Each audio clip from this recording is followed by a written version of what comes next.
হয়ে গেছে, বলছে না ভোট দেওয়ার দরকার নেই, ভোট হয়ে গেছে। এই একটা 15 বছর গেছে। একটি রাজনৈতিক দলের কার্যক্রমকে গুপ্ত সংগঠনের মতো অভিহিত করেছেন বিএনপির মহাসচিব মির্জা ফখরুল ইসলাম আলমগীর। তিনি বলেন, এই গুপ্ত পার্টির সঙ্গে পারা বড় মুশকিল ভাই।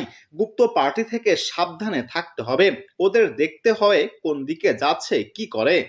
তিনি আরো বলেন, মা বোনদের তারা বোঝাচ্ছে দাঁড়িপাল্লায় ভোট দিলে নাকি বেহেশতে যাওয়া যায়। কোন মার্কাকে ভোট দিলে বেহেশতে যাওয়া যায় এটা আমাদের জানা নেই।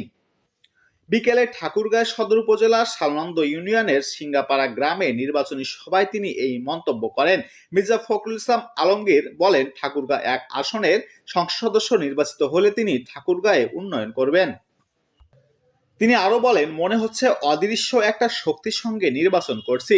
কেউ আছে বলে মনেই হয় না, প্রতিপক্ষ কেউ আছে মনে হচ্ছে, কি গোপনে গোপনে গুপ্তভাবে কাজ করছে।